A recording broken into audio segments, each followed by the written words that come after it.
Halo semuanya, selamat datang kembali di channelku dan kita akan melanjutkan nandain apa sih untuk buku Masters of the Word dari William J. Bernstein.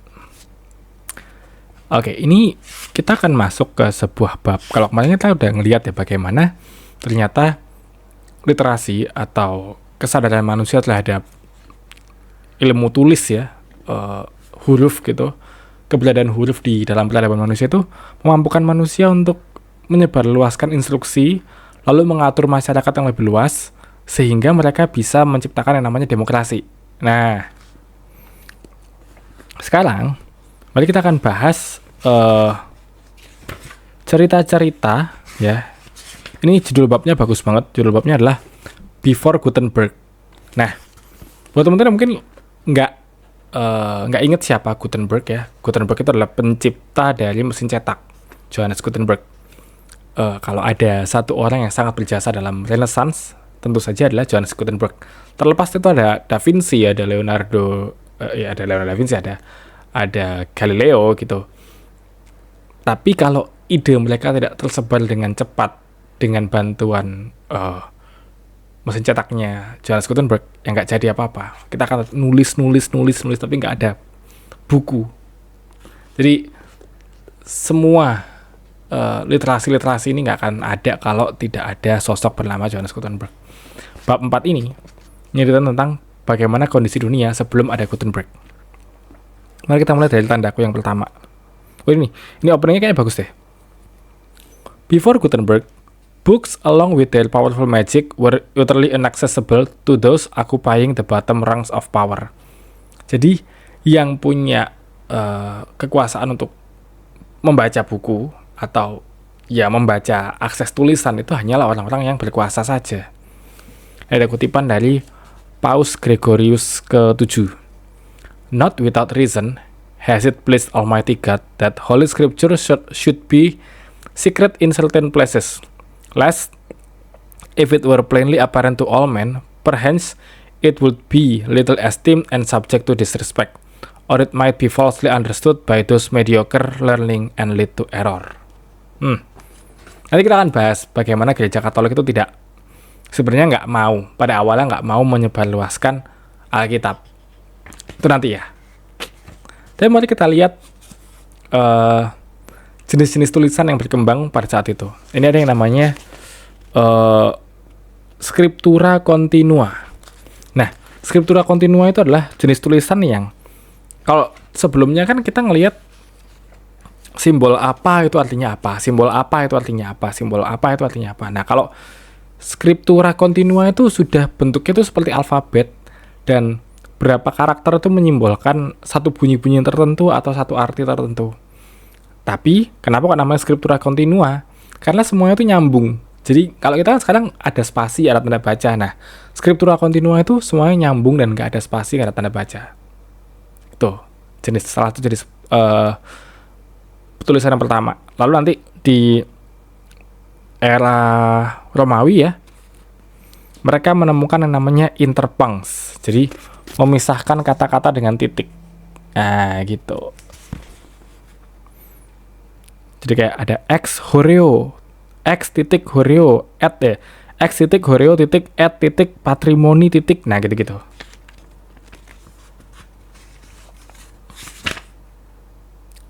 Nah,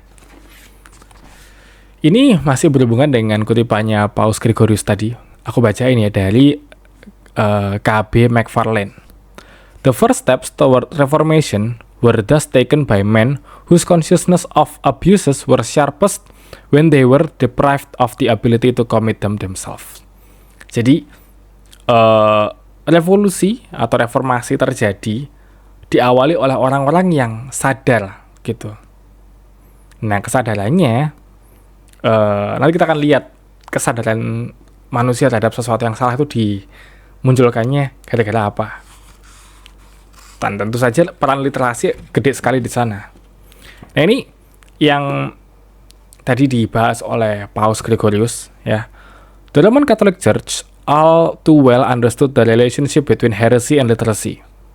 Jadi semakin banyak orang baca Alkitab gitu ya, semakin banyak orang yang sesat gitu. Dan gereja Katolik Roma itu sudah sadar akan hal itu. Makanya tadi di era Paus Gregorius ke-7 setidaknya sampai dari awal sampai di Paus Gregorius ke-7 gereja Katolik sepakat untuk ini Alkitab biar para klerus saja yang membacanya, umat nggak usah. Dan kayaknya pun juga sampai hari ini sebenarnya gereja Katolik itu tidak mengencourage orang-orang untuk baca Alkitab sendiri. Kalau kalian masuk ke gereja Katolik ya, gereja Katolik itu sudah menyediakan kamu setiap hari itu harus baca apa, lalu sebenarnya renungannya apa, ada bukunya tuh, udah buku panduannya, supaya orang-orang sekali lagi tidak tersesat. Jadi tidak semena-mena menginterpretasikan Alkitab menurut pandangannya sendiri. Itulah yang membedakan gereja Katolik sama gereja yang lain, denominasi yang lain. Karena gereja Katolik itu ketat sekali. Hari ini bacaannya apa di gereja satu, di gereja lainnya pun juga bacaannya sama. Udah tertib sekali masalah apa yang harus dibaca dan diartikan seperti apa. Gitu. Kemarin bawa Paus ke sini tuh, ya dia nggak ngasal mau ngambil ayat apa, tapi memang ya hari itu bacaannya apa ya dia baca itu. Aku lanjutin ya. Not only did literacy encourage heresy, but as education of Waldensian peasants demonstrated, heresy begat literacy. Nah, jadi ini semakin orang teredukasi, itu semakin orang itu semakin orang punya pandangan sendiri kan akan sesuatu kan, sehingga heretik atau kesesatan gini, kesesatan tuh bukan berarti salah ya teman-teman ya. Kesesatan tuh ya jalannya ini terus dia melenceng gitu. Nah, tapi kan hidup nggak selalu hitam putih gitu ya. Kesesatan di sini artinya adalah ya kamu udah nggak sesuai lagi sama ajaran mula-mulanya gitu.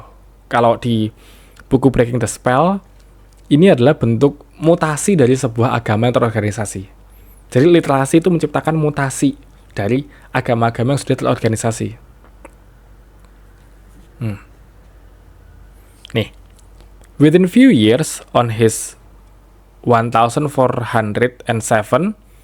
ban on English Bible translation, Archbishop Arundel, in an effort to appropriate the tools of lollards, authorized and approved translation of the church's own propaganda into English, the Bible. However, was still too hot for the church to handle. Nah, jadi ini dulu bahkan terjemahan ke bahasa Inggris itu sempat di-ban. Terjemahan Alkitab ke bahasa Inggris sempat di-ban. Kalau sekarang kita udah bisa lihat ya, Alkitab bisa diterjemahin ke berbagai macam bahasa. Bahkan ada, kalau kalian nonton reelsnya, ada doa Bapa Kami bahasa Madura, itu lucu banget. Apapun yang dibahasakan Madura entah kenapa lucu. Karena kita jarang dengar aja sebenarnya. Nah, ini baru munculnya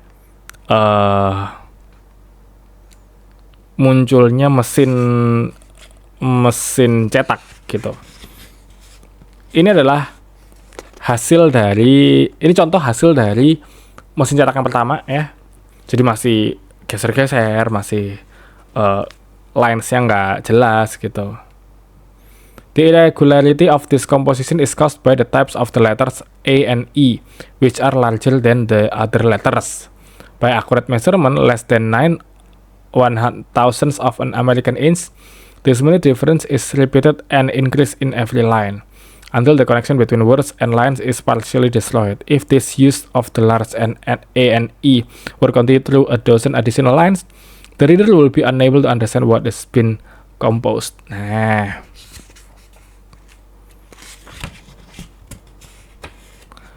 ini ada gambar-gambar gimana sih dulu orang bikin cetakan tuh gimana sih? Kayak H itu bentuknya kayak gini nih. Nah, seru ya. Terus ini ada kayak mekaniknya dulu gimana.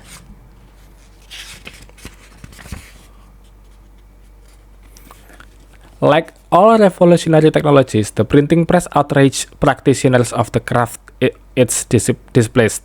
In this case, scribes whose hopelessly uneconomical manuscript suddenly expensive curiosities.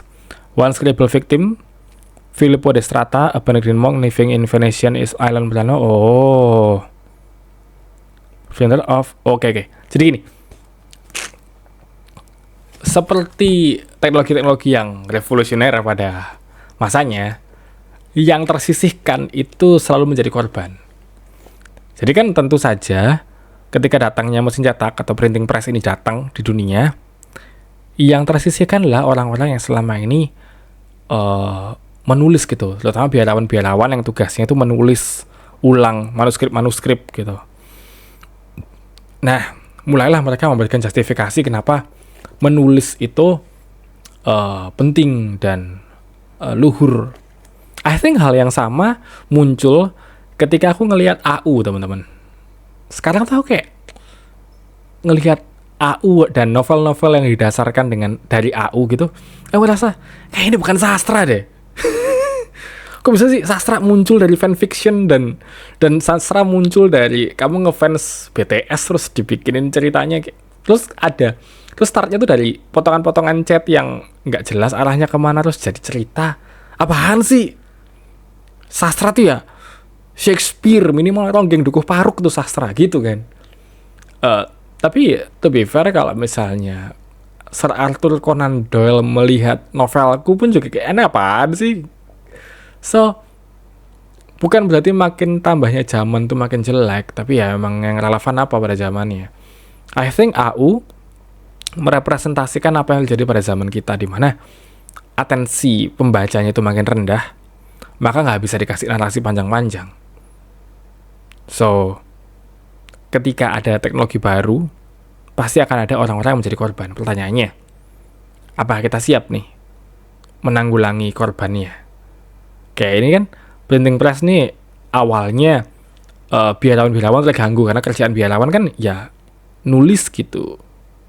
Nah, terus ketika sekarang nih digantikan dengan printing press, kita lihat biarawan-biarawan juga hidup-hidup aja gitu kan. Mungkin kerjaan mereka nggak nulis lagi, tapi mereka bisa mendedikasikan waktu mereka lebih banyak buat berdoa, melayani sesama, tergantung di bidangnya apa. So, ya, teknologi yang revolusioner pasti membuat yang digantikannya itu geram atau gusar. Aku nggak tahu ya, tapi cetakannya beberapa buku itu punya kayak gini, ada lembaran di tengah yang situ foto-foto. Jadi yang lain tuh jarang foto, di tengah ini kayak foto-foto yang dipilih gitu. Nah, ini menarik nih buat temen-temen kalau misalnya mau beli buku ini. Beberapa foto-foto itu ngasih konteks yang lebih dalam tentang apa yang kita pelajari sebelumnya. Kayak ini ada Early Sumerian Sales Contract for Field and House. Nah, terus mana lagi tadi? Ini English Academic John Wycliffe dan Martin Luther. Nanti kita lihat ini ada kalimat yang menarik sekali. Because Luther had access to printing press, he succeeded. Because Wycliffe and Huss did not, they failed. Jadi kan sebenarnya yang kalau kalian ngelihat ya, di sekarang tuh udah jadi ada gereja Katolik, ada gereja Protestan gitu, ada gereja Reform lah. Nah, munculnya kan gara-gara reformasinya Martin Luther ini. Reformasi Martin Luther ini, dia bukan yang pertama kali merasa gereja secara teologi keliru. Kan Martin Luther tuh salah satu yang dia inginkan lah kita kembali ke Bible gitu, sola scriptura, ya udah Bible aja. Kita nggak usah mikirin di luar-luar Bible gitu. Teologi-teologi yang dasarnya dari apa sih, kayak tradisi, kayak misalnya penghormatan terhadap Bunda Maria gitu kan, tradisi sebenarnya. Based on Bible-nya itu tidak sekuat itu menurut Martin Luther. Makanya gereja Protestan itu nggak ada patung Bunda Maria di mana-mana, tuh jarang sekali. Bahkan mungkin nggak ada. Nah, sebenarnya ide-ide tentang reformasi di gereja itu sudah ada dari zaman dulu. Makanya di sini ada tokoh-tokoh namanya John Wycliffe sama Jack Jan Hus. Nah, tapi mereka gagal karena idenya itu nggak bisa tersebar dengan baik karena belum ada printing press. Sedangkan Martin Luther itu idenya bisa tersebar dengan baik karena orang-orang sudah punya akses terhadap Alkitab. Lalu mereka bisa membandingkan, oh omongannya Martin Luther kayaknya bener ya, Alkitab kayak gini, di gereja kok kayak gini, kayaknya Martin Luther yang benar gitu. Maka penting sekali perannya printing press ini terhadap revolusi. Ini ke belakang ya, dan itulah kenapa kayak aku pengen banget baca Homo Deus dan Nexus, karena aku ngerasa kayaknya pesannya akan sama, bahwa kalau dulu Renaissance itu dimulai dari printing press, seharusnya internet pun juga menjadi momen titik balik kita untuk melakukan sebuah revolusi. Karena pertukaran ide jadi lebih gampang, lebih cepat daripada sebelumnya, jauh lebih cepat. Dan harusnya kita nggak kemakan sama teknologi, tapi kita menggunakan teknologi buat kepentingan kita.